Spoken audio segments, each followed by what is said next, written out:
ఒక అమ్మాయి పుట్టగానే అయ్యో అమ్మాయి పుట్టిందే, అబ్బాయి పుట్టితే బాగుండు, లేదా సేవింగ్స్ ఇంకా స్టార్ట్ చేయాలి, ఇంకా మీ ఖర్చులు స్టార్ట్ అయిపోయాయి అని ఒక జడ్జ్మెంట్ ఇచ్చేస్తారు.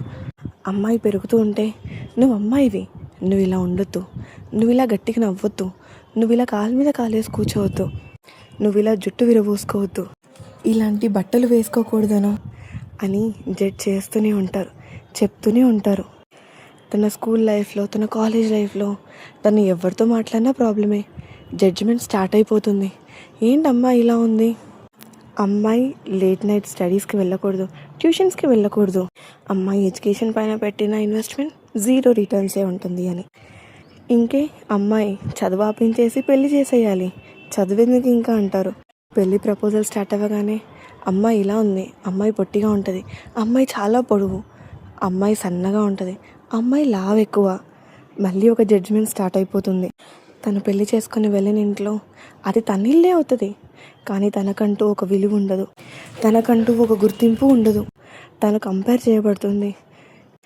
మళ్ళీ అత్తవారింట్లో తను జడ్జ్ చేయబడుతుంది.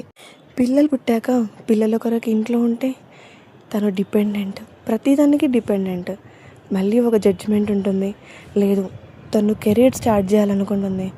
అదేంటి పిల్లల్ని వదిలేసి ఆఫీస్ అని వెళ్తుంది, అసలు పిల్లల్ని ఎందుకు అంటారో ఇలాంటి వాళ్ళు.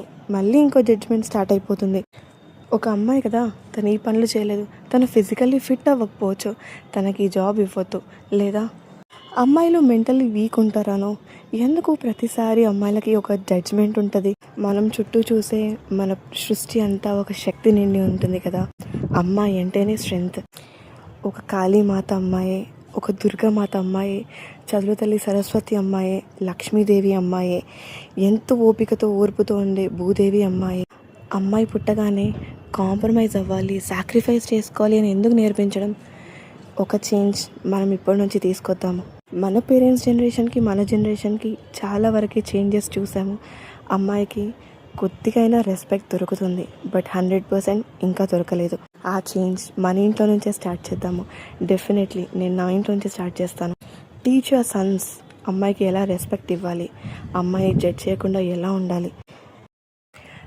మేము మెన్ని విమెన్ని ఈక్వల్గా చూడండి అని చెప్పట్లేదు, బట్ జస్ట్ విమెన్ని తక్కువ చేసి చూడకండి అని మాత్రమే రిక్వెస్ట్ చేస్తున్నాం. ఉమెన్స్ డే సెలబ్రేట్ చేసుకోవద్దు అని అసలు చెప్పట్లేదు. Celebrate women's day, appreciate all the women around you, wish them a very happy women's day.